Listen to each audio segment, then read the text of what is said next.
you guys? I hope you are all well and are doing good. I miss all of you guys, my City Life family, and I can't wait for the day that we all get to be together again and give each other hugs and see each other. And I know that day will come soon, but for now, this will do. I am saying hello and sending you a big virtual hug. Super excited to get to share a little bit about my heart and something that's been on it, and hopeful that it'll encourage you and that it'll touch you and move you, and that God will speak from me to you and do its thing. Yesterday, I was on my drive home from work, and I found out that there was a fire on the exit that I take to get home. So typically this happens. Simi Valley always has fires, and so I knew that if I took my regular route home, I was going to get stuck in traffic. I knew that I was going to have a 2 to 3 hour delay, and after a super long day at work, all I wanted to do was to get home to my babies. I had a purpose, I had a reason, I had a drive to do so. And so what I began to do was to think about what alternative routes I could take to make sure that I could get home in time. And I thought to myself, well, the GPS isn't taking me through any other routes than the one that I am trying to avoid. So I'm just going to do it. I'm just going to go on my own, and I'm going to get to my destination. And my drive to get there, my purpose to get there, what was waiting for me at home, it was such a big prize that for me it was worth it. It didn't matter if I got lost or if I took the wrong route or if I got off the wrong exit, because I'd get back on and I would do everything possible to get home to my boys.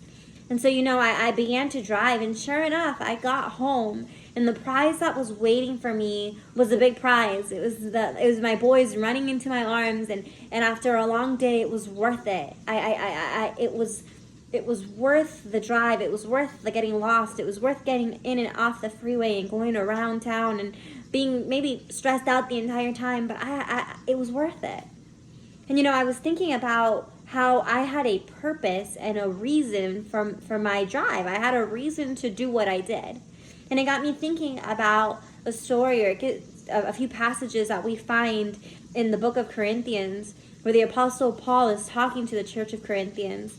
And he's talking to them, and he's telling them that when he is doing the work of God, when he is spreading the gospel, when he has conversations with people, he does everything possible to get to the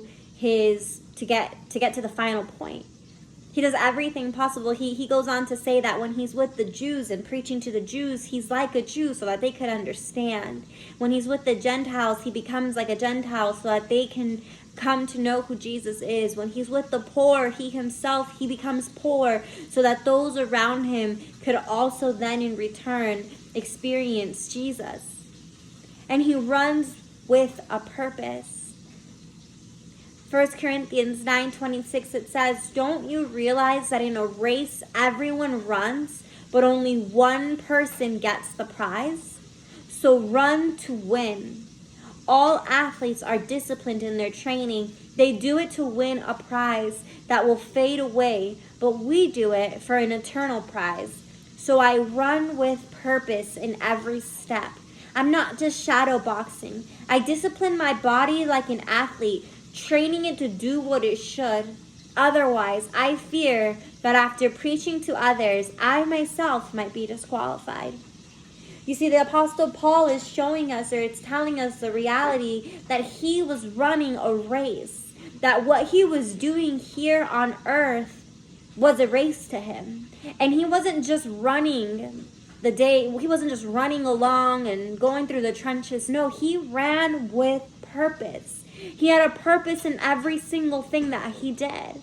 No matter the circumstance, no matter the situation, no matter the difference in cultures or the difference in race or societies, and he ran with purpose. It didn't stop him from getting to his final destination, because for him, the eternal prize, which was being standing face to face to Jesus, it was worth it for him.